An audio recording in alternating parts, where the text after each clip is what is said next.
Hello, my people. Welcome back again. Thank you so much for joining me in this live section. So now there's this news we heard that DSS built Islamic school, and Kanu is still in prison. Like this DSS, all they do now is that they just go to build Islamic school in the northern side, but they have forgotten that Nnamdi Kanu is in prison. You see why I tell you guys that DSS are the cause of the Nigerian problem we are having here, because this is just selective justice. They're trying to practice selective justice in this particular case. Tell me why they are building Islamic schools in the northern side. And now when it comes to the south, you can't hear them say, okay, they did something in the south, and you on top of that self, they are holding a southern man, they're holding Nnamdi Kanu in the DSS dungeon to now, but they have the capability of building schools, money that they should use and do other things. They're using it to build Islamic school. When I tell you that the DSS are the major problems in Nigeria, I'm not lying about it, because these people practice selective justice. I know how many people who have been in power, especially in the northern side, that have said that they're involved in EFCC crime, or they're involved in one thing or the other. And you can never hear the DSS hold these people for so long, like the way they're keeping Nnamdi Kanu in detention. Before you know it, what will happen is that they will now, once they hold you in detention, they will now, once they hold a Southeast person in detention, it will not be so long. Before you know it, they'll tell you that this person is going to stay in detention for 6 years, but you will never see them you can never see them catch a northern person, and that person is going to stay 2 minutes. It's not just possible. 2 minutes. They can never hold the person reach 1 hour safe. They will just release you immediately. This is when I tell you that they practice selective justice. I'm not lying about it. These people practice selective justice, and that is one thing that is killing Nigerians that we don't know of. It's killing Nigeria. I want you guys to just watch this video and listen to what this man have to say about the selective justice that the DSS are practicing. The DSS are part of the Nigerian government. Any bad thing that is going on in this country, they are part of it. They are contributing a whole lot to it. Every evil thing. Tell me why the DSS, where they will be building Islamic schools, when there are a lot of things to use the money and do in Nigeria. You can never see DSS say they're holding a northern person, or you see them say they're holding a Boko Haram Boko Haram person. Instead, they will tell you that we caught a Boko Haram person, but he's not a repentant person. They will release you before an hour self. This will hardly stay an hour there. So guys, I want you guys to just take a look at this video, and I'll be right back. While Nnamdi Kanu is languishing in the DSS dungeon for over 4 years, the DSS has gone to the north, to build Islamic center, to build Islamic school for the north. Then you are holding Nnamdi Kanu, a Christian, in the south. You are holding Nnamdi Kanu, an Igbo man from the south, in the prison for four years. And you carry billions of naira and go to the north to build schools. Tomorrow you ask, why is it that Nigeria feel that they don't belong to this country?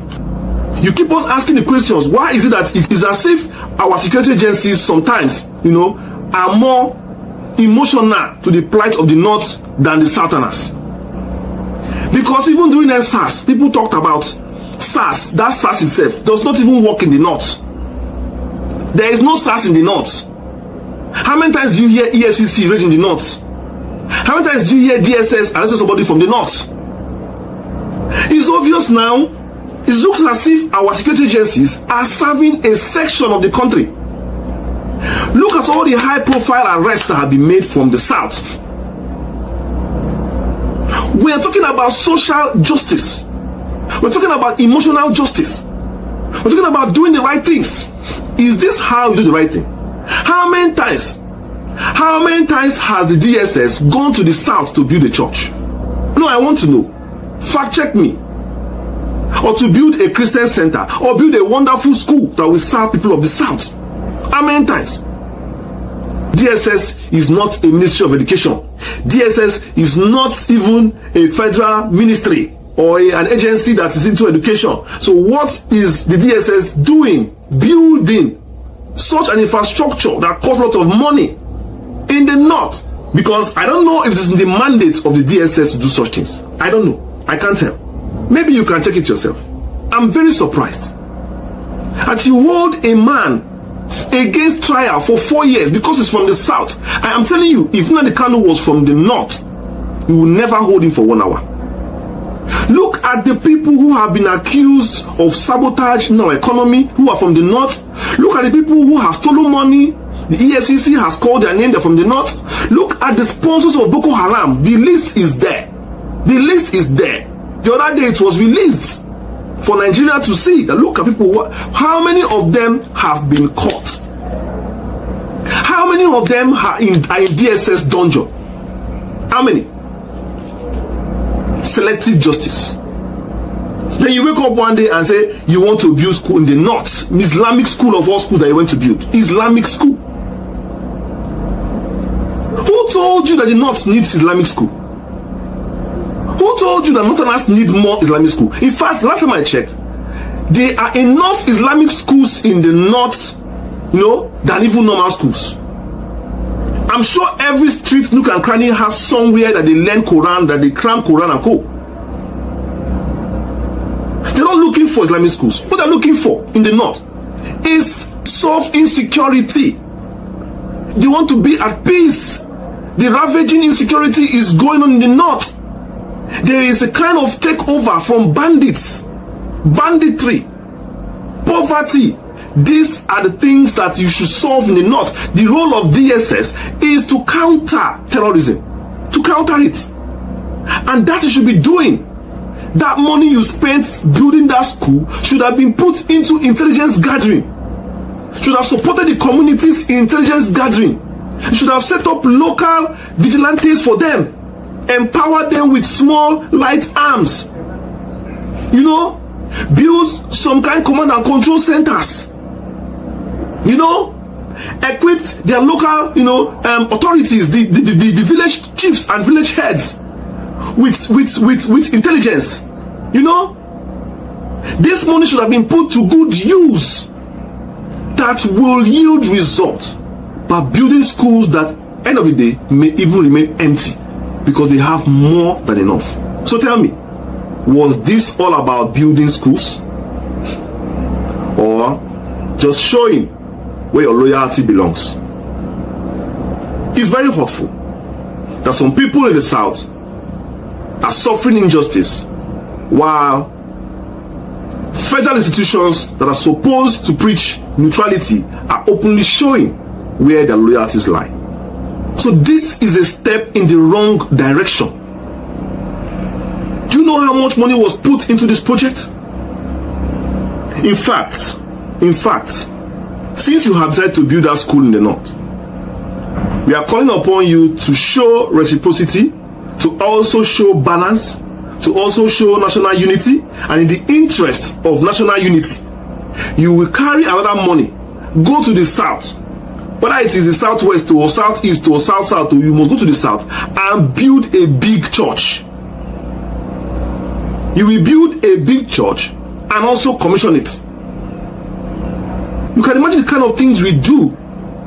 And later on, when people talk, you say people are trying to incite. You know, you are very fond of incitement word. Incitement here and there. Any small thing, incitement. You can use it in form of that word and arrest the whole Nigerians. Because last time I checked, every Nigerian has incited. But what is more insightful than knowing what people want and still not doing it? Look, Islamic school is a school. It's a school people go and learn Islam. Fine, well and good. If it's for Islam, their governors have done enough to promote Islam in their states. In fact, there is no other governor who has not, injected billions of naira in promoting Islam in the states.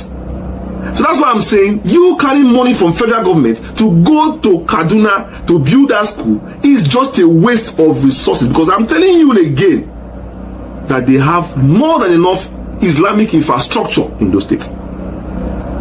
If you want to help the North, provide quality health care, because maternal mortality, malnutrition, out of school children is in the North.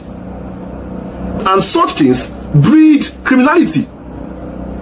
When people are out of school, people don't feed well, and people are hungry, they will definitely take into crime. Unemployment too. That is what is breeding this Boko Haram, this ISWAP, this jihadists, and this bandits here and there. It is it. And this school is not going to stop banditry. DSS should not be engaging in any act that does not promote security, does not encourage, does not enhance the lives of people, that will make them not stick into crime. Because remember that most of these jihadists are scholars in Islam.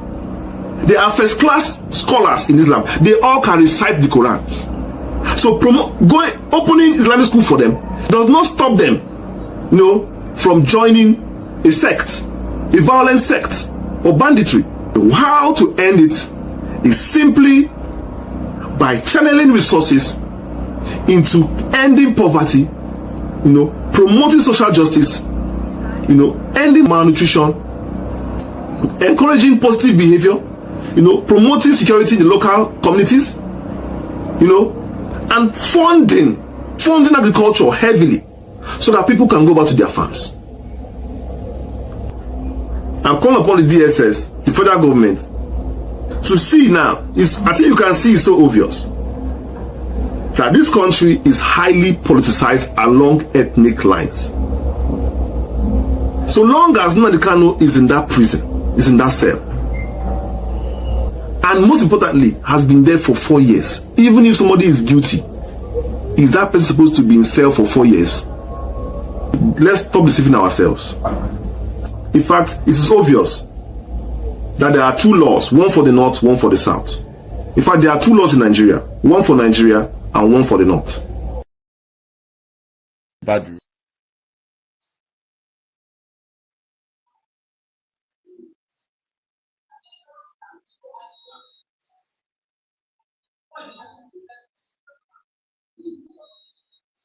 Badu, message to Nuhuri Badu, National Security Advisor, the man who instructed the federal government, the security agencies under his office to fight IPOB with black men. He is the one who also instructed the security agencies to instigate troubles in our communities, to burn down people's property so that people will fight against IPOB. He's the National Security Advisor. He's the one who instructed security agencies to be enforcing sit-at-home so that it will be used against IPOB. He's the National Security Advisor who told federal government that if they leave Nnamdi Kanu, that the insecurity is still on. That is the National Security Advisor. That is his work. Do you understand? Now, he is the one who pushed federal security to make sure that they use sit-at-home of Simon against us. This man now is the one holding Nnamdi Kanu. This man you are seeing, National Security Advisor. DSS is working under his instruction. Now, the insecurity in our land is under his instruction. National Security Advisor Nuhuri Badu. Do you understand? Now, when their agent is no longer there, he now tell you that sit-at-home have stopped. But he know that that is not IPOB sit-at-home.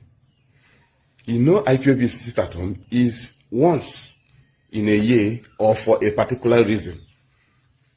We don't use it to torment people. We don't use it to torture people. We started sit-at-home of IPOB in 2017 after the army killed us in Mbo in 2016, 30th May Heroes Day. So we said, okay, in 2017, we will no longer gather so that they will come and kill us. So it's better we be in our homes so that we cannot be killed by the senseless security agencies. Do you understand? That was the reason we initiated sit-at-home. So it is to cut off the killings of our people. So how come somebody will come and give us allegation and say that we kill people during sit-at-home? If you are sensible, you know that it was a killing by the government. Because if we want our people to be killed, we will be calling them for gathering. We will call them for protests. But we say no more protests, no more gathering, so that we will not be killed. So how come we'll call for sit-at-home, we'll turn around and come and kill people in the street? It is a pure lie. So now, the sit-at-home of IPOB, we have shown it to Nuhu Ribadu. He is supposed to tell the government that our own sit-at-home, that is the sit-at-home of the government, championed by Simon, is going down. You cannot come and say IPOB. IPOB is not non-state actor. We are state actor. That's why our people are obeying us. That's why our people do not believe in your allegations. Because I don't know the reason why our people will not call us terrorists, but the Yoruba man and the Northerner will call us terrorists, while we operate in the East.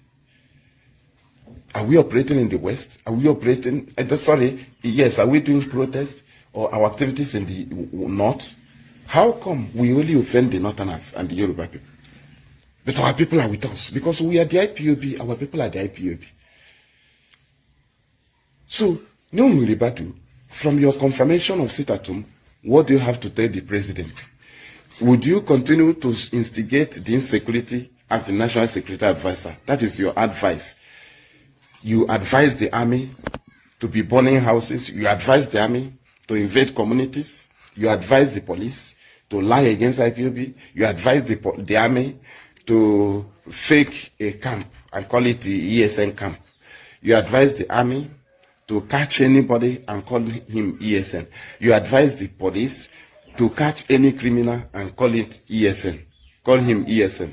Because it is order and instruction from National Security Advisor. Nuhu Ribadu, we have defeated you. We have defeated you. You are using Fulani brain, very low brain. Right? We have high brain, we are IPOB.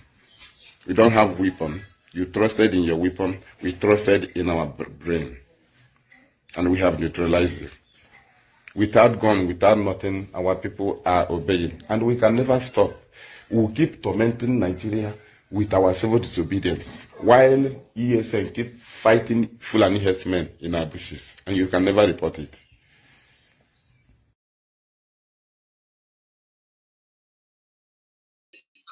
So my people, you guys have listened to what this man have to say in this video about what is going on in Nigeria, as well as what they said about DSS people, how selective they are in justice, but the fact that they had to hold Nnamdi Kanu in dungeon for over 6 years now, and all they are interested in is how to build an Islamic school. You can imagine what is going in Nigeria. Though many people have been coming out to talk about how bad that the DSS are, saying that they are one of the people who are causing bad governance in Nigeria. They are one of the criminal things that are going on in this country, because these people are so evil to the extent that they do selective justice, they do ethnic bias. Because if it was a northern man that was in that position, they won't hold him to that extent. They won't even say, okay, he's a northern person, but even at that, because of he committed a particular crime, let's make him to serve. Let justice prevail. But these people, they don't even follow the rule of law. They don't follow the constitution. They only do things based on ethnic type, based on if you're a northern person, is going to favor you more than if you're from southeast. They will not have to tell you that this time around justice will prevail because of you're in southeast. Like, this is very, very bad. Many people have been talking about it. Everybody who feels that Biafra is not going to come to pass, I'm sorry to tell that person that Biafra is going to come to pass. Like, anybody who is seen mocking Nnamdi Kanu or Simon Ekpa, they are going to, like, this thing called Biafra will come to pass in Nigeria. And the shocking part of it is that I saw a Yoruba man who was talking about Biafra, even how he said that even if Biafra comes today, that he's going to leave his tribe and follow the Igbos, because the Igbos are better in everything that they are doing. When it comes to intelligence, when it comes to being smart, when it comes to them knowing what to do, that they are better, that the only people. He went as far as saying that Igbo people is the only people that is going to liberate us from this so-called country Nigeria, which Nnamdi Kanu used to say that this Nigeria is a zoo. I want you guys to just listen to what this Yoruba man have to say, and I'll be right back. First, I've been saying to people, whether anybody likes it or not, that nobody can stop Biafra. No human being can stop Biafra.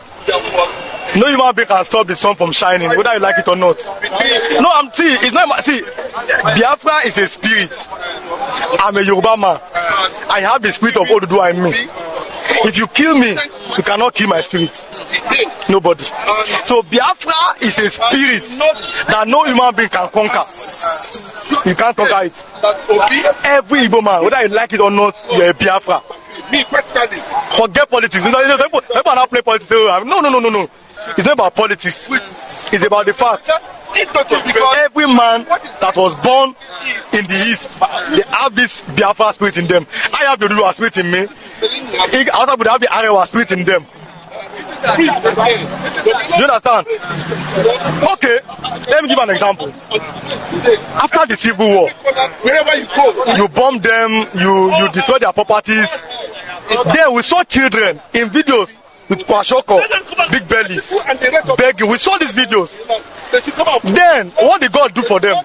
God made sure that today they are everywhere, they are where they are, because of that Biafra spirit in them, which no human being can conquer.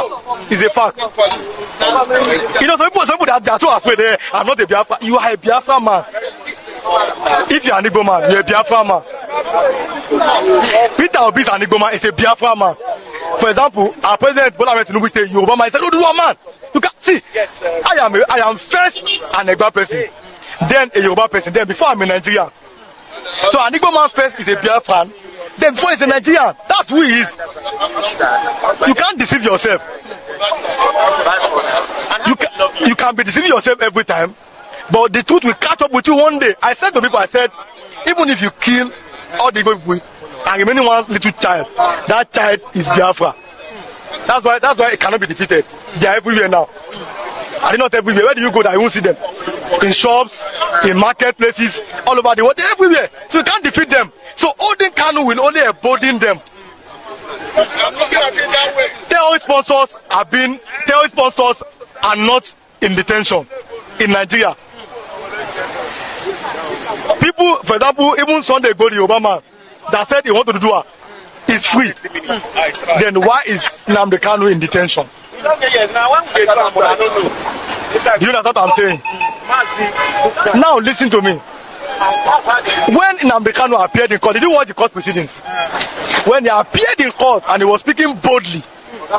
So my best friend is an Igbo person. He called me and said, I've watched the video. I said, what did you see from the video? He said, no, he just saw Nnamdi Kanu speaking. I said, you don't understand spiritual matters. The spirit of Dimodume Gojuku was speaking in Nnamdi Kanu that court proceeding. He was very bold. He was telling you, because you cannot try me in this court. It is the spirit of a man that makes a man, not the body. The body can die, but the spirit cannot die. Okay, after the Civil War, why is Biafra still on people's lips today? It's not supposed to die because the spirit refused to die. That's what they don't know. The spirit refused. The body can die. The body is human flesh. So it's from generation to generation. No, but yes now. So whether you like it or not, whether you try to deceive yourself or not, it cannot go. Especially the way you are marginalizing them.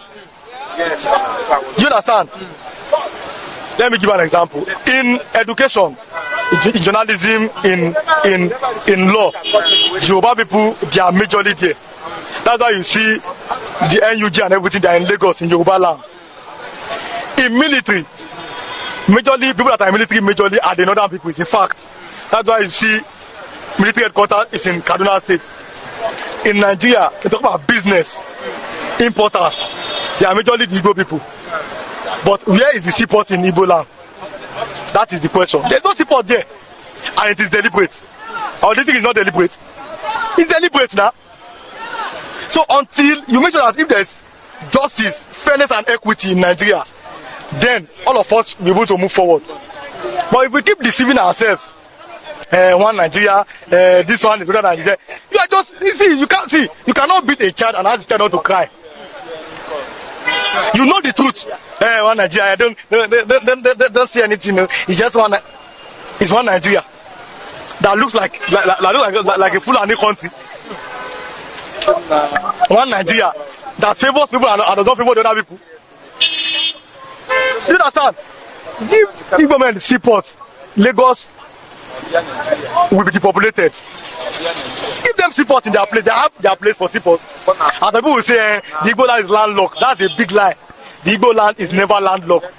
they have C. Then you can give them support so that they can start importing something from their own place. Not that everything will be now concentrated in Lagos. You know what I'm saying? So these people are, God has blessed them in business. Because I told people, I said, after the civil war, I said, if assuming, see, naturally in Nigeria, the poorest people in Nigeria are supposed to be the Igbo people. It's a fact.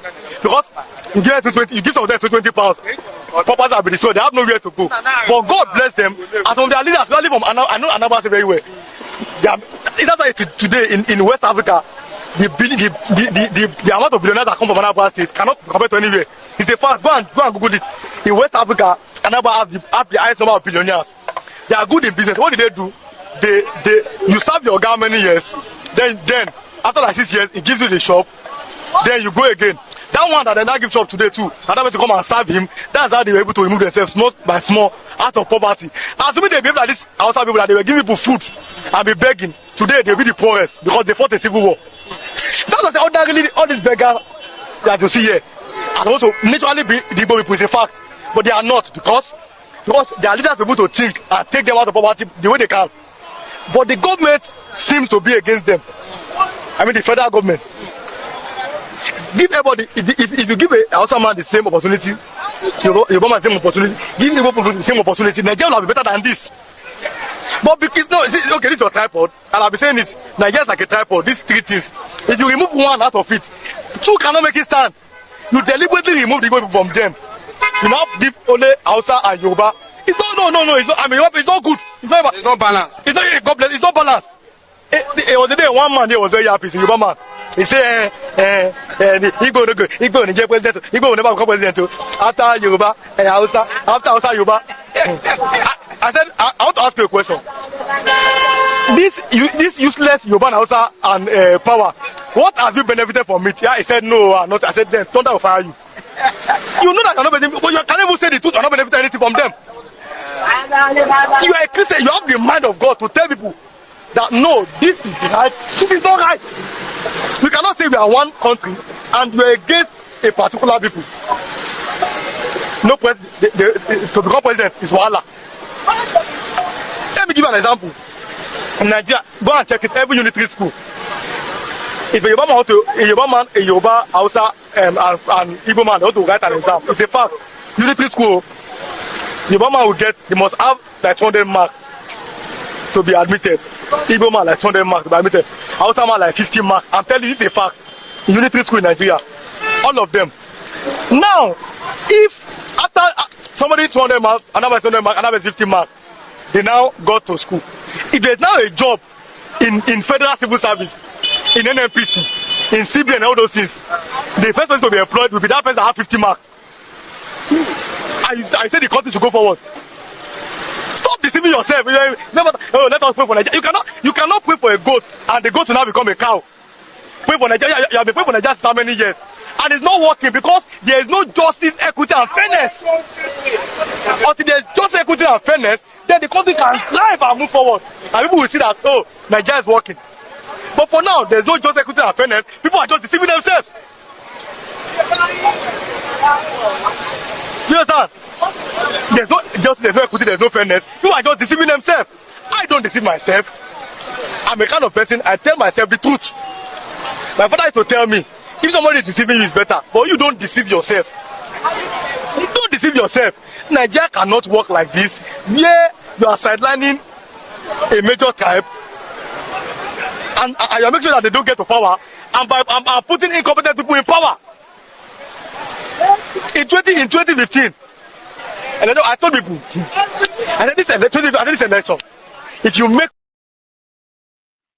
So maybe will you guys listen to what this man said here? This man is actually a Yoruba man, but see what he has to say about Biafra and as well as the Igbo people. Like, to be honest, there's no justice, there's no equity, there's no free hearing in this country we called Nigeria. There's no at all. That's why you see even the DSS are now practicing. They're just giving a selective justice to a particular tribe, like thereby putting incompetent people who are not supposed to be our leaders in power. This will practice selective justice, and it is very, very bad. And many people have been lamenting on saying that the DSS like they are the kind of people that there are problems in this country. Even if we're saying that the president and other people, the people in power are the problems in this country, don't ever forget to exclude them. Don't ever forget to exclude the DSS. The DSS people are also part of the problems with country. We should include them to one of the people who are dealing with us in this country. This will practice, they just slide other tribe. When it comes to being the president of Nigeria, they tell you that an Igbo man will not be the president, that they only prefer Hausa or Yoruba, So that they even tell you it's Fulani that they prefer.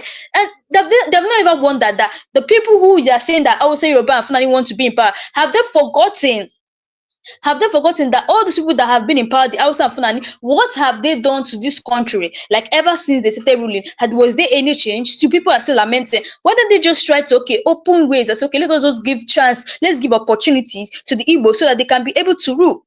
And that is one thing that is killing Nigeria, this selective justice. Now, if you look at the video I played recently, where the man was talking about someone called Ribadu. Now, there's something about this man. I don't know what I would say. This man is actually an enemy. He's an enemy to IPOB. I'm telling you guys the honest truth. So you guys know about the 30th May sit at home that really happened. Now, don't get it twisted. Yesterday, they wanted to test the commanding power of IPOB. The result choked Mr. Tinubu. Even Ribadu regretted challenging IPOB publicly. He was so confident that IPOB has lost control after 3 years of government attack. If he knew that IPOB is in charge, he wouldn't have made that unguided statement. Someone said that Ribadu would sack a special advisor on IPOB matters for the wrong intel. Like, to be honest, guys, this Ribadu, this man is an enemy of Biafra, is an enemy of IPOB. I'm telling you guys the honest truth. So, they are looking for how they're going to manipulate it and say, okay, the sit at home did not happen in Southeast, so this is that. They're trying to, but if you look at what happened in 30th May, that's 2025, you find out that they were so accurate information of what was going on in Southeast. It was accurate information. You guys can even see from what happened. People were sitting at home. People were observing the sit at home. It was not a violent something. It's not something that they forced them to do. They were just doing it because they respect people that lost their life. Like I told you guys that I want to actually show you guys, this thing was actually happening in, I think it was happening in South Korea. It was happening in South Korea, and this was how sit at home looked in South Korea. When I tell you guys that almost every country practiced this Biafra Remembrance Day, you guys will not understand. Imagine South Korea doing their own Biafra Remembrance Day in South Korea. Let's take a look at this video, and I'll be right back.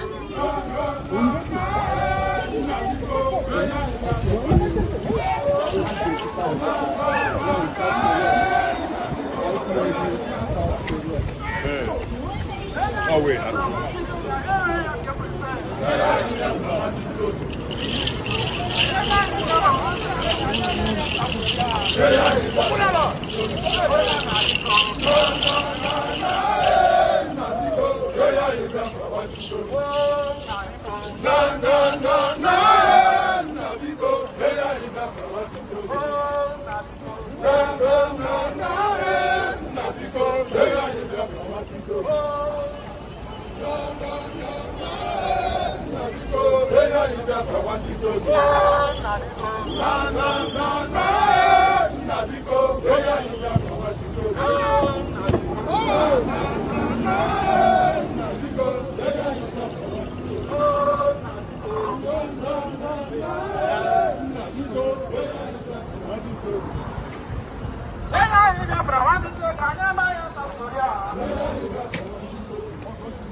So, my people, this was happening in South Korea. You know, people were the enemies of IPOB and the enemies of Biafra, and they have always wanted to see the downfall of Biafra and IPOB. But unfortunately, God is with us, and God will keep protecting us, and our enemies will all fall. Now, they wanted to bring false news about the May 30th. They wanted to say that nothing is going on in the Southeast. Trying to deceive people that there was no sit at home in the Southeast or there's no Biafra Remembrance Day. But they were surprised that even Ribadu was surprised that, oh wow, so sit at home happened in the Southeast and the other countries there was Biafra Remembrance Day. They're all surprised.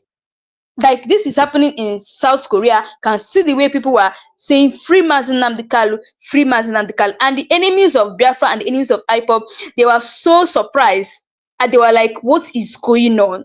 Anyway, guys, I want you guys to just take a look and listen to what this man has to say about Ndi Igbos, especially on this case. What he said about Ndi Igbos in this country, what the Igbo people are suffering, as well as what they should do. So, guys, take a look at this video and I'll be right back. Alịrị na-egbu m ka njukwa m ajụjụ nke Chukwu nyere anyị ọ na-ebe ka njụdị na m ajụjụ onye ji asamụsakwa anya ọ na-ebe enyere ndị Yoruba Igbo ho panatarue chee Igbo ho nche gbaa ya okirikiri chee nke Chukwu nyere nekwu dokubo bịara ka ọkụ egbe tụletinye ndị Igbo obeke Chukwu nyere pa wee gbaa dokubo okirikiri protetie nke Chukwu nyere ndị Igbo be anyị wee buru nwanne anyị wee nye n'aka ndị ilo anyị ewejide nwanne anyị jichie nwanne anyị akpụrụ ya pụta kọtụ tata ekpe ibe ọzọ akpụrụ ya pụta echi ekwue ibe ọzọ akpụrụ ya pụta nwanne echi ekwue ibe ọzọ ndị Igbo ka njụ amụ na ajụjụ nke Chukwu nyere anyị ọ na-ebe Maazị Nnamdi Kanu adịrị egwu m ọ na-ebe n'ezie ibe ndị Fulani na-eme anyị unye gara aga ndị Fulani batakwara Ọka wee bịa gbuo egbu na owuru okwu Maazị Nnamdi Kanu bidoro kwube ọbịa niile nọ n'ala Igbo be anyị ọbịa niile nọ n'ala Biafra mba anyị ọ wuru na nke ndị Fulani gbuo mmadụ na be anyị ọ naghị abụ nnukwu okwu abakwe n'ime ọbịa jide ndị Fulani iweta ebe a na-epe etibe akụrụba akpị n'aka ndị polisi ọrụ ewe ndị echikọla abịa akpụrụkwa ndị ejidere ndị na-eme anyị iwa kpụnakwa ya obodo ndị Hausa echerukwa ibi echi nke Chukwu nyere anyị ọ na-ebe Prince nyaka kwuru kpọchie ma ndị Igbo onweghị ndị kwuru okwu ụfọdụ ndị Igwe nakpuchi azụ jee n'ala Igbo be anyị ebe ọ bụ na ịbatara n'ala Igbo be anyị tata ọgba aghara igwe dị n'ime ya maka na ba amazi na-ejere jiri Prince kpọchie ya Igbo ejide nwa Chineke nyere bekee ya gbudobe ịjụa ndị Hausa basị gị na ọ bụ ndị Igbo ji nwanne be ịjụa ndị Yoruba basị gị na ọ bụ ndị Igbo ji nwanne be unu echedi n'okwu nwaba na-agwa anyị na ọ bụ asị Igbo ejide onye amụma Chineke nyere bekee ya gbudobe Igbo ejide nwa Chineke nyere anyị kee ya gbudobe n'ezinụlọ ndị senatọs anyị nwere n'ala Igbo be anyị fa niile na-atụgharị Tinubu n'ike maka sekọnd tenọ chewuzie na onye ọbụla nwara anwa hapụrụ agụ ngwurubi ejewarụ agụ enocha ihe o dobere n'ụlọ pachedo na ndị Fulani agbawa anyị okirikiri na-ejizibe anyị eme ibe sọrọba anyị wuru ohu n'obodo ndị mụrụ anyị aka ọ bụ na sọrọ jide Maazị Nnamdi Kanu nwere na iji ebube Chukwu nyere anyị ka mgbakwa ndị senatọs ndị niile ndị jere ịnọchite anya anyị na Abuja nwa Igbo ọbụla ndị Fulani gburu ọbara ya dịcha unu n'isi n'ofu ofu ọsọ gị kwere ọsọ ga-ekwere ne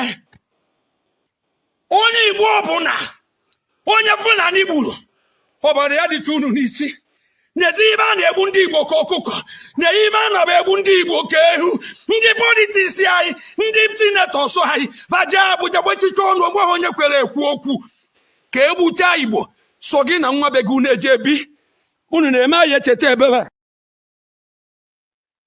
So guys, you guys listen to this man, and now actually what he was saying here is actually very touching, because the people we call our brothers are not talking about Maazị Nnamdi Kanu's court case, as well as the way he was imprisoned and the way the DSS they kept him in DSS dungeon. the way he was kidnapped and arrested, nobody is talking about it. The Igbo people are not talking about it. They're just so comfortable. I don't know if I would say that the Southeast governors are comfortable. If they buy their own person, how would they not be able to live? Do they want the way they're even killing the Igbos these days? I don't know if they just want only them, only I don't know if I would say the Southeast governors and the people in power want only them to occupy Nigeria. I don't know if I would say they want only them to occupy Southeast. These people are not even saying anything about what is happening. Like, have you ever wondered why important individuals in Imo State are not talking? Both the kings, the lecturers, the bishop, the lawyer, the opposition, pastors, and priests, all of them are maintaining silence amidst the violence that is going on in the southeast. Me too, I've wondered this same thing, and what I found that is horrible because Hope Uzodinma, the illegitimate governor of Imo State, has put fear in the people using his Ebubago together with the criminal gangs his government recruited. Hope Uzodinma was so dubious and evil that while he was using Ebubago to pursue the criminal gangs in Olu, he also worked with them to assassinate political opponents. And there's this gentle Yahoo, one of these criminal gang members, out of frustration, he exposed Hope Uzodinma and told the world how they always have meetings with Hope Uzodinma and how they were always asked to assassinate political opponents. So today, in Imo State, the fear of Hope Uzodinma buying them has grown exponentially. People, in order not to be buyed by Hope Uzodinma, have run out of the state or remain silent as Hope destroys the state further. Hope has forced the traditional rulers in Imo State to be his puppets. As I write this, these traditional rulers have refused to work for Hope Uzodinma and they are currently in exile.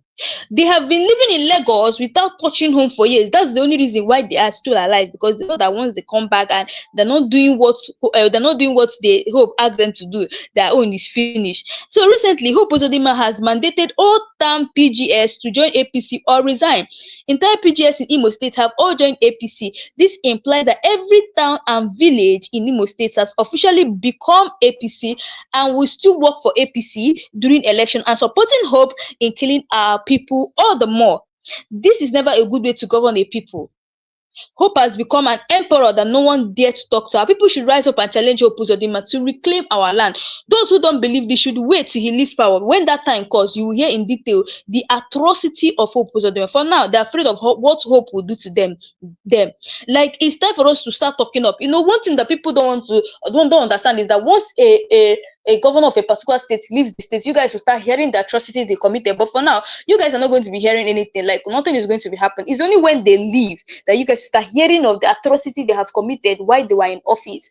And sometimes I keep wondering, maybe this because of the evil things that are associated in, that is why they are so quiet and they don't want to talk about the Nnamdi Kanu case, because they know that themselves, they know that once Nnamdi Kanu come out from that DSS dungeon, it's over for them, because he's going to expose all the atrocities. And I think that's why they're silent. Have you guys never wondered or thought about this? Why is it that the Southeast are not talking? And the reason why they're not talking is because they know that once that particular man who DSS has kept in dungeon, once he's out, he's going to expose their atrocities. He's even going to start from Imo State Governor Hope Uzodinma first. He will start with Hope Uzodinma. All of them, they know what they're doing. So that's why they're silent. They don't want him to be released, because they know that once he's being released, it's over for them. Everything they have built for years is going to crash. That's the reason why you see they don't want to talk about Nnamdi Kanu court case. Ever since this man started his trial, ever since he was taken to court, ever since he was kidnapped, they have never come out like this and say, okay, let's go to Abuja, let's go and see the president, let's appeal to him so that to release our brothers. And they will fold hand and they will watch the Fulani herdsmen, they will watch people attack the Igbos, and the Southeast governors will close their mouth, the leaders will close their mouth, the people in power will close their mouth, and they kill their brothers day by day.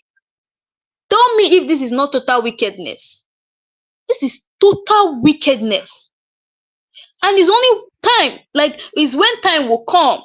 When these people have left office, you'll be hearing of the atrocities they have committed. You'll be hearing it one by one. This is totally wrong. Nnamdi Kanu needs justice. You see the reason why I keep telling people that, even many people have been complaining, saying that because there was a time that DSS told us that They don't like Western education. In fact, Western education is an abomination. Western education is so bad. But they're the same people who are building Islamic school. So what are they not trying to say? They're building Islamic school. Why Nnamdi Kanu is in prison? They're holding an innocent man there because he's a Southeast person. Because he's from Abia State. That's why they're holding him there. But if it was up, if I count how many Northerners who have committed crime in this community, in this so-called Nigeria, it is plenty. It is plenty. Will I even start from the Northern governors, the atrocity and the crime they've committed? The DSS are aware of them. The EFCC are aware of them. But these people, they cannot hold them for 1 hour is even too long to hold those people. They can even say 2 seconds. They have already released them. They have already released the Northerners because they are this country called Nigeria. What is killing us is ethnic bias. So because the person is a Northern person, they release them. But when it comes to Southeast, they will now hold you under hostage. You can see what that Yoruba man was saying there. That what is the difference between what Sunday Igboho did and what Nnamdi Kanu did? What was the difference? In fact, there was even a big, massive difference between Nnamdi Kanu and Sunday Igboho, because on his own is that he was a Yoruba nation agitator, like a Yoruba nation freedom fighter. But there's a big difference because Sunday Igboho was actually found with a gun during his own, when they were searching him and everything, when they were doing their own investigation, he was found with one gun. But Nnamdi Kanu was not found with gun. He was not found with gun. But they found this man that Sunday Igboho with gun. But how come they have released him? They also went as far as releasing Showore. They also went as far as releasing Metu Alali, the Fulani leader. So why is it that they don't want to release Nnamdi Kanu? To show you that the DSS people are also practicing ethnic bias. And I wonder on which power are they acting on? I wonder who's giving them the power to act on this particular thing they are doing. And one thing they don't know, that it is what is killing me Nigerians, this ethnic bias, by trying to sideline another ethnic group just because you want your own to win. You want your own to always be in favor, but you've not actually checked your people that have been in power. What have they done for you? Instead of, you see this ethnic thing that they're doing is even causing them to be bringing incompetent people to power, because they're trying to make the power to go for them. But they don't know that they're causing more harm to Nigeria, because they're actually bringing incompetent people to be the leader of Nigeria, which is very, very bad.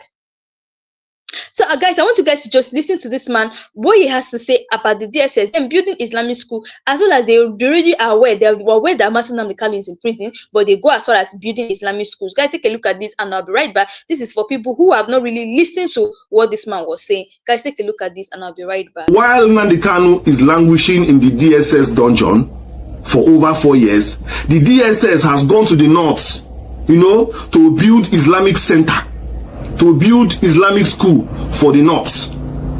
Then you are holding Nnamdi Kanu, a Christian, in the south. You are holding Nnamdi Kanu, an Igbo man from the south, in the prison for four years. And you carry billions of naira and go to the north to build schools. Tomorrow you ask, why is it that Nigeria feel that they don't belong to this country? You keep on asking the questions. Why is it that it is as if our security agencies sometimes, are more emotional to the plight of the North than the Southerners? Because even during SARS, people talked about SARS. That SARS itself does not even work in the North. There is no SARS in the North. How many times do you hear EFCC rage in the North? How many times do you hear DSS arrest somebody from the North? It's obvious now. It looks as if our security agencies are serving a section of the country. Look at all the high-profile arrests that have been made from the South. We are talking about social justice. We're talking about emotional justice. We're talking about doing the right things. Is this how you do the right thing? How many times has the DSS gone to the South to build a church? No, I want to know. Fact check me. Or to build a Christian center, or build a wonderful school that will serve people of the South. How many times? DSS is not a ministry of education. DSS is not even a federal ministry or an agency that is into education. So what is the DSS doing? Building such an infrastructure that costs lots of money in the north? Because I don't know if it's in the mandate of the DSS to do such things. I don't know. I can't tell. Maybe you can check it yourself. I'm very surprised that you hold a man against trial for 4 years because he's from the south. I am telling you, if Nnamdi Kanu was from the north, you will never hold him for 1 hour. Look at the people who have been accused of sabotage in our economy, who are from the north. Look at the people who have stolen money. The EFCC has called their name, they're from the north. Look at the sponsors of Boko Haram. The list is there. The list is there. The other day it was released for Nigeria to see. That look at people, how many of them have been caught? How many of them are in DSS dungeon? How many? Selective justice. Then you wake up one day and say you want to build school in the north. Islamic school of all schools that you went to build. Islamic school. Who told you that the north needs Islamic school? Who told you that northerners need more Islamic school? In fact, last time I checked, there are enough Islamic schools in the north, than even normal schools. I'm sure every street nook and cranny has somewhere that they learn Quran, that they cram Quran and co. They're not looking for Islamic schools. What they're looking for in the north is solve insecurity. They want to be at peace. The ravaging insecurity is going on in the north. There is a kind of takeover from bandits, banditry, poverty. These are the things that you should solve in the north. The role of DSS is to counter terrorism, to counter it. And that you should be doing. That money you spent building that school should have been put into intelligence gathering. Should have supported the community's intelligence gathering. You should have set up local vigilantes for them. Empower them with small, light arms. Build some kind of command and control centers. Equip their local, authorities, the village chiefs and village heads with intelligence. This money should have been put to good use that will yield results by building schools that, end of the day, may even remain empty because they have more than enough. So tell me, was this all about building schools? Or just showing where your loyalty belongs? It's very hurtful that some people in the south are suffering injustice while federal institutions that are supposed to preach neutrality are openly showing where their loyalties lie. So this is a step in the wrong direction. Do you know how much money was put into this project? In fact, since you have decided to build that school in the north, we are calling upon you to show reciprocity, to also show balance, to also show national unity, and in the interest of national unity, you will carry another money, go to the south, whether it is the southwest or southeast or south, or you must go to the south and build a big church. You will build a big church and also commission it.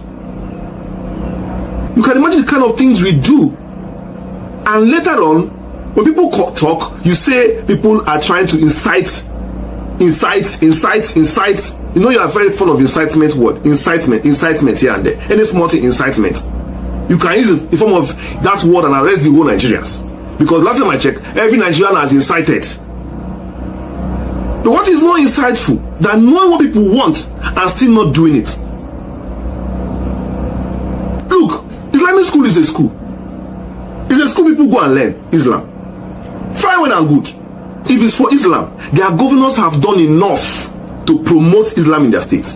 In fact, there is no other governor who has not, injected billions of naira in promoting Islam in his state. So that's why I'm saying you carrying money from federal government to go to Kaduna to build that school is just a waste of resources. Because I'm telling you again that they have more than enough Islamic infrastructure in those states. If you want to help the North, provide quality health care, because maternal mortality, malnutrition, out of school children, Is it not? And such things breed criminality. When people are out of school, people don't feed well, you know, and people are hungry, they will definitely take into crime.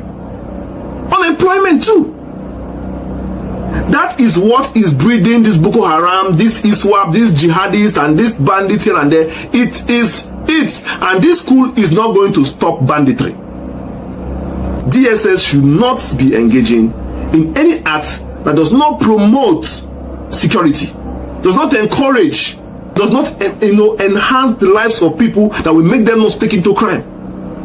Because remember that most of these jihadists are scholars in Islam.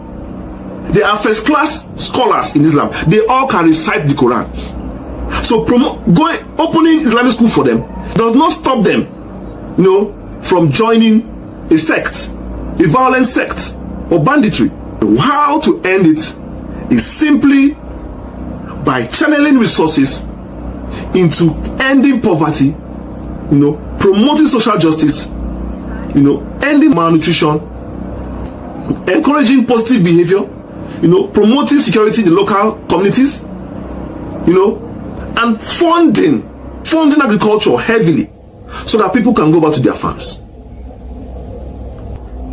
I'm calling upon the DSS, the federal government, to see now, I think you can see it's so obvious that this country is highly politicized along ethnic lines. So long as Nnamdi Kanu is in that prison, is in that cell, and most importantly, has been there for 4 years, even if somebody is guilty, is that person supposed to be in cell for 4 years? Let's stop deceiving ourselves. In fact, it is obvious that there are two laws, one for the north, one for the south. In fact, there are two laws in Nigeria, one for Nigeria and one for the north. So guys, you guys have listened to what is really happening here. Just like he says that there are two laws, one for the southeast and one for the northerners, because that's the kind of country we are in now. They will give a particular law that favors the north, but when it comes to the southeast, they give them a different entire law. So they're not actually working with what is in the constitution. Now, them building Islamic schools for Islamic schools in the northern side, the northern governors have already done enough for the northerners, thereby building Islamic schools. So why would they still build more Islamic school? Why would the DSS try to build more Islamic school? What they're trying to do now is just that the DSS are trying to tell us now that the northerners, that they prefer the northerners to the southeast. That's what they're trying to say. This is what they call ethnic bias, that they prefer the northerners to the southeast. You can never see a DSS say that they are doing something in the southeast. You can never see the DSS say, okay, they built so thing in the southeast. This is what the DSS did, but they went as far as building Islamic school in North, when the northern governors have actually done enough things in the northerners, especially by building Islamic school. So them trying to build another Islamic school there, it's just to tell you that they love the northerners more. And another thing is that there's something they should have used the money to do instead of going to build another Islamic school. And many people are now complaining that they are aware that Nnamdi Kanu is in their detention, like is in their dungeon. Still, they're not saying anything about it. This same DSS that is building Islamic school today is the same DSS that came out to testify, to do false witnesses against Nnamdi Kanu in his trial.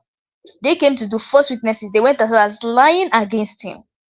These are the same DSS to show you what is going on in Nigeria. That's number one. What's going on in Nigeria is that justice is not actually being served according to how it is written in the constitution. Now, justice is not a favorable something that if from a particular tribe, they're going to say, okay, so when you commit a crime and you're from the northern side, they'll say you are going to go scot-free. I've checked so many times that I see repentant Boko Haram. Sometimes I ask myself, what is the essence of the repentant Boko Haram? These people have been involved in crime all their life. They have been buying people all their life. We've lost 10,000 souls and lives to these Fulani terrorists as well as Boko Haram. But still, these people never go for trial. Have you ever heard they said that, okay, they actually imprison so person, so Fulani terrorists, so Boko Haram? Have you ever heard of such a thing? It never happens. It never exists in the northern side. But when it comes to the southeast, you're going to see a lot of our youths who are in prison today, lots of our youths who are in cell today because they are facing trial of a certain particular issue, But you can never hear it in the northern side. You can never hear it. Now, them coming to say that these are repentant Boko Haram, they have rehabilitated them, is something I don't understand. These people have been involved in crime all their life. So how can you say that they are repentant? You have rehabilitated them. People who still have, and the worst part of it is that the Nigerian government, once they accept them, they take them back, like they put them back in army. And the same people you're calling repentant Boko Haram, don't be surprised. There was this news that some reporters posted a certain time where they said that a man came out to confess that the army people, that's Nigerian army, are associated with these bandits, that are associated with what is going on in Nigeria. I wasn't surprised when I saw that news in Sahara reports, because tell me why they said that they have repented Boko Haram, and they have told the repented Boko Haram to join Nigerian army, that they have taken an oath. Like, does it make sense? A criminal is always a criminal. There's no two ways about it. Even if you say, okay, let them be repentant Boko Haram, they will still go back to their crime.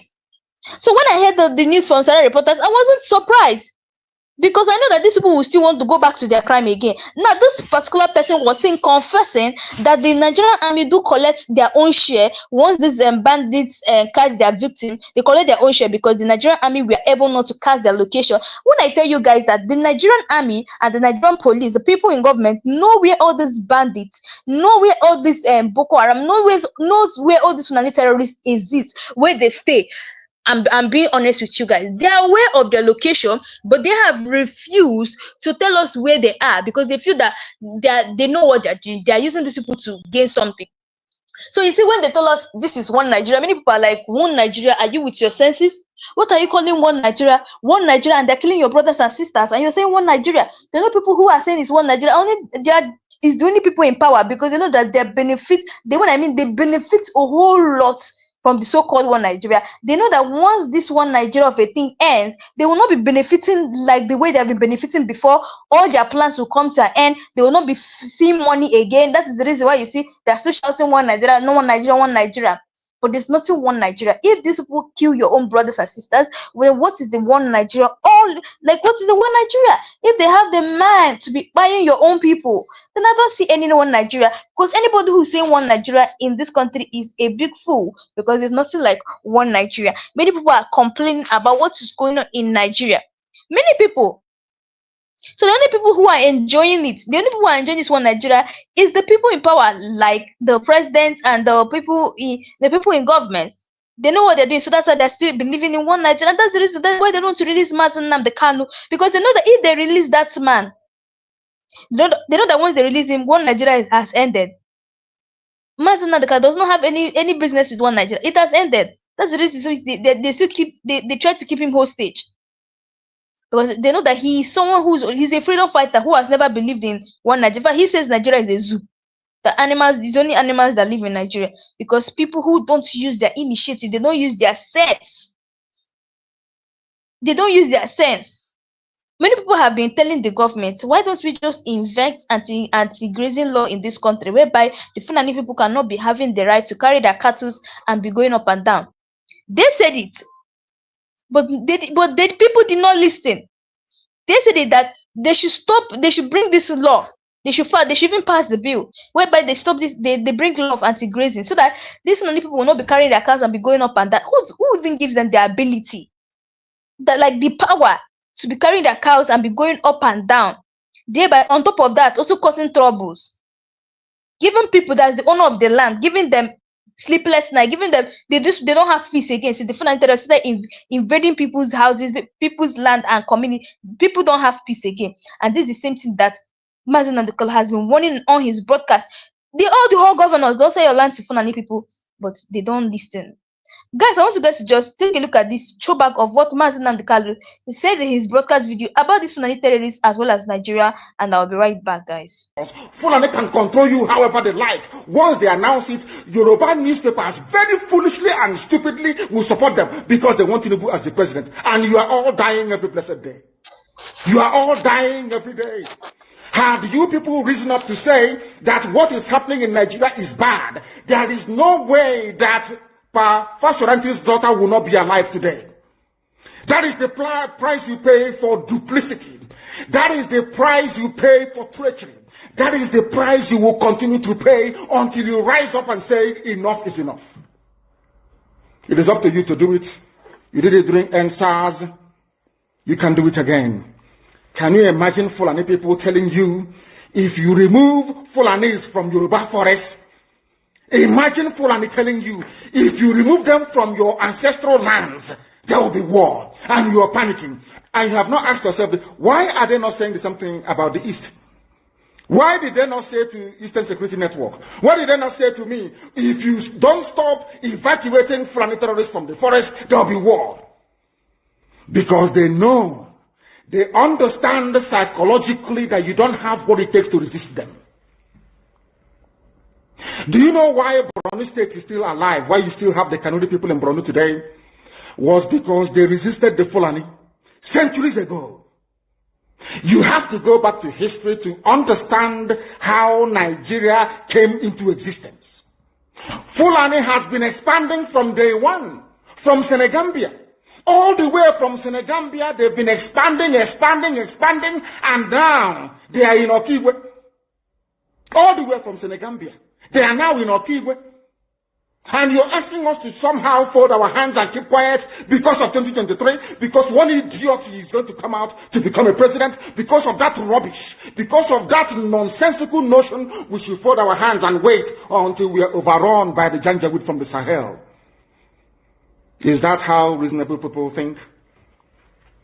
Is that how people that wish to survive as a race, is that how they reason? It is very, very shocking that some of you do not understand what the Fulanis have in store for you. Very, very soon it is going to happen. And when it happens, your eyes will clear. And about whom you will see it very clearly. I was warning you. In 2014, 2015, 2016, they said he's a warmonger. He's a warmongering.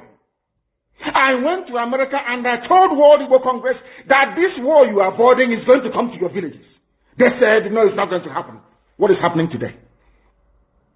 When Yoruba was supporting the dead idiot called Buhari, did I not warn them that this evil you're supporting will consume you?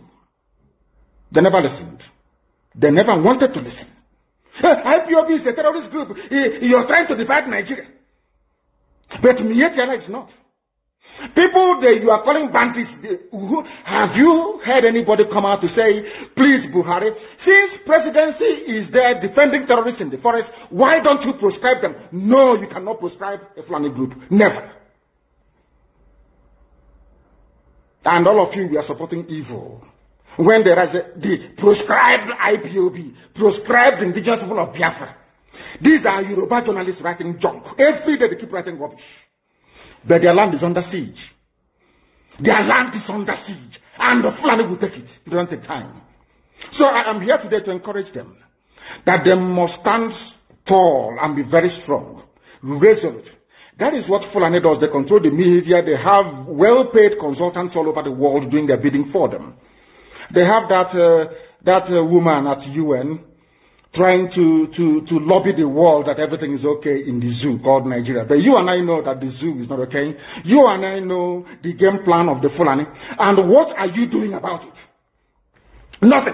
Every day you read, you lament, you complain. Every day you read, you lament. And that's all you do. That is all you do. You read, you lament, you complain. You do nothing about it. Your lives are being taken away from you. Your forests are being occupied. Your mothers are being raped. Your daughters are being abducted. And the whole national government, presidency, is supporting such people. And you're telling me that Nigeria is viably sustainable. Is that what you're telling me? That somehow this contraption is sustainable, it is viable. It can never be. Because the more you stay in one Nigeria, the more you are inviting the Fulanis to take over your ancestral lands, take over your villages, and to make life a misery for you. That is the end game. That is the outcome. If you doubt me, go and do a bit of research. Ask yourself, who are the Hausa people? Who are the Nupe people? Who are the Bachama people? All of these people were steamrolled by the Fulani march to the Atlantic Ocean. And now they're in Yoruba land. They're in their forests. They are in their forests. And who's going to drive them away from there? This is not the Yoruba youths. Forget about your useless governors. Your elders are very strong. I love Yoruba elders. The way they behave, the way they talk. Very, very strong. They say they support Akeredolu. This is the governor of Ondo State. They support him in what he's doing. People must come out to say that enough is enough. When you travel to the north, do you live in the forest in the north? The Igbo people in Sabongeri in Kanu, are they living of course it's Hausa land, are they living in the forest? They came to the town, they work very hard, they build houses, they build mansions, they develop the entire place. Is that not what they do? What are Fulani people doing in our forest? Nobody can answer that question. They say that they're pastoralists. I want some of you who have had your breakfast this morning, please go to your fridge or go to where you keep your beverages and you will see pig milk. Pig. Some of us were raised on pig milk. For how many years now? And you keep asking yourself, what is pig milk? Pig milk is mineralized. The same milk that the cows produce in Holland can be produced in the zoo. Tell me the country in the world aspiring to be a member of the UN Security Council where you move cattle from place to place. Are you people well at all? You so-called Nigerians, are you normal in the brain? I'm asking you a simple question. Show me a country that aspires to be in the 21st century moving cattle from place to place. Tell me they're grazing. Which country is that? Please tell me. All of you don't have any shame. When you have people, an entire presidency coming out to defend a very primitive, archaic agricultural practice, then you know you embrace serious mess. You are in one almighty trouble, I'm telling you. People are in a mess.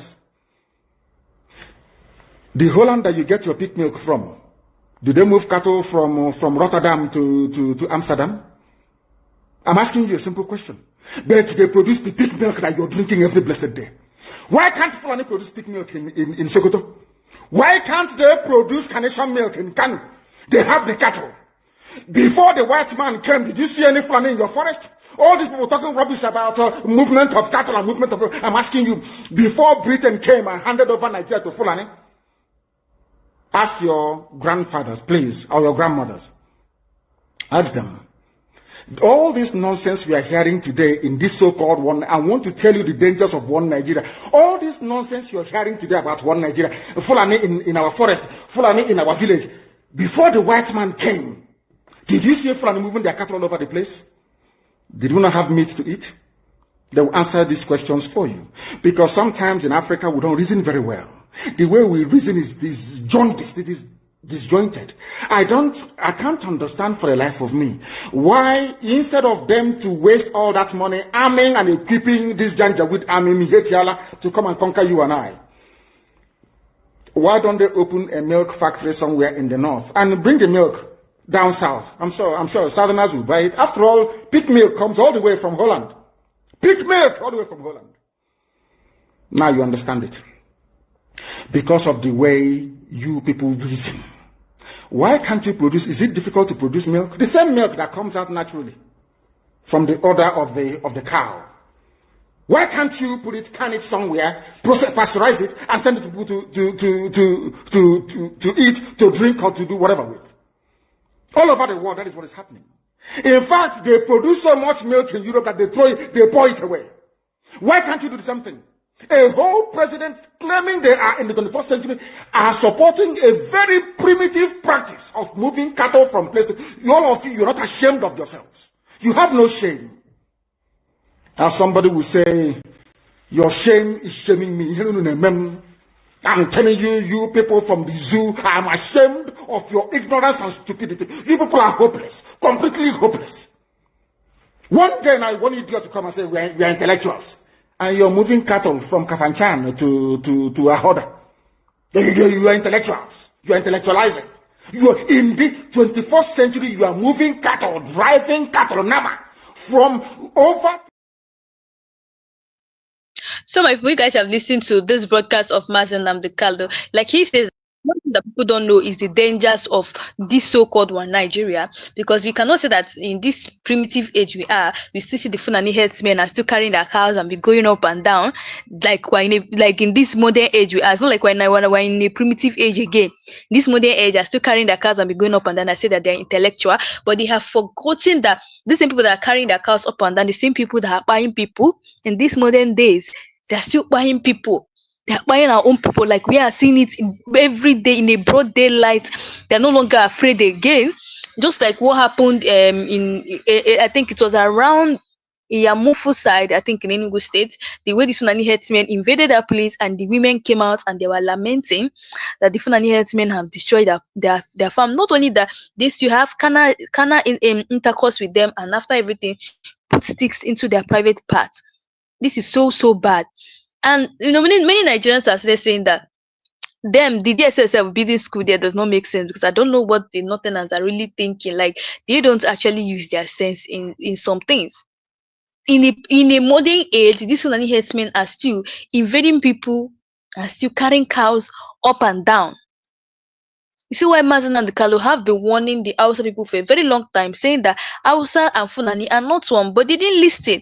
Now they're the ones crying day by day on the internet, saying that if we had known, we wouldn't have accommodated them. Just like Mazen and Kanu will tell you that before you do anything in this life, before you accept anybody, look at their history. Look at their history before you accept them. They didn't look at the history of the Fulani people. Now they're the ones crying. The Fulani people have dealt with them thoroughly. Dealt with them everything. And now somebody will boldly open mouth and say that Nnamdi Kanu is not the savior of Nigeria. Even the Yorubas can testify, and the Awasas can testify that Nnamdi Kanu is the savior of Nigeria. They know that it's only this man that has the right to liberate us from this so-called dungeon we call Nigeria. They know this country, like many people have been saying, this country needs a revolution.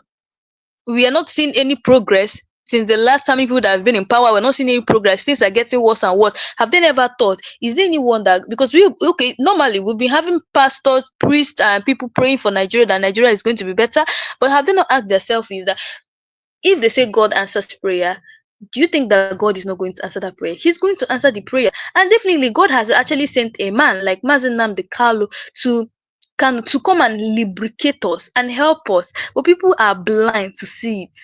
They're blind to see that he is the one who was sent by God to make sure that this country again their freedom, to make sure that Nigeria is liberated from the evil plans that these evil politicians have for us. But they're not seeing it that way. They are seeing it as he's an evil man. He doesn't know what he's talking about. He doesn't know what he's saying. But I can prove to you guys that Nnamdi Kanu is, like, when it comes to the constitution, the laws, he knows his laws, he knows his rights, he knows everything more than the judiciary or people who are even trying him in court. He knows everything. Just like in his court proceedings the last time, you guys saw the way he was giving it back to them. Like they were asking him questions and he was firing it back to them. He came to even a point out that the defense team was now asking questions to the DSS, that the DSS witnesses, they don't even know what to say again. They were now completely blank. They had to start replying with they don't know. Which many people are now saying that it's obvious that these people are false witnessing against Nnamdi Kanu, because it was so obvious. So guys, a lot of things are happening in this country, especially Nigeria. A lot of things are happening in Nigeria, especially the fact that many people have condemned what the DSS did by building Islamic school, knowing fully well that Kanu is still in prison. These are the same people who condemned Western education, saying that Western education doesn't make sense. And now the people that are building Islamic school in the northern side. Anyway, guys, that's all we have for today. Let me know your thoughts below. What do you really think about what the DSS has done? What do you think about them building Islamic school in the northern side? Why they are still fully aware that Nnamdi Kanu is in their detention, is in their dungeon? So guys, let me know your thoughts below. And also, if you know you're new to this channel, please don't forget to click the subscribe button, like and share, turn on the notification button to get all the latest news in this channel. So guys, thanks for watching. I'll see you guys in my next live section.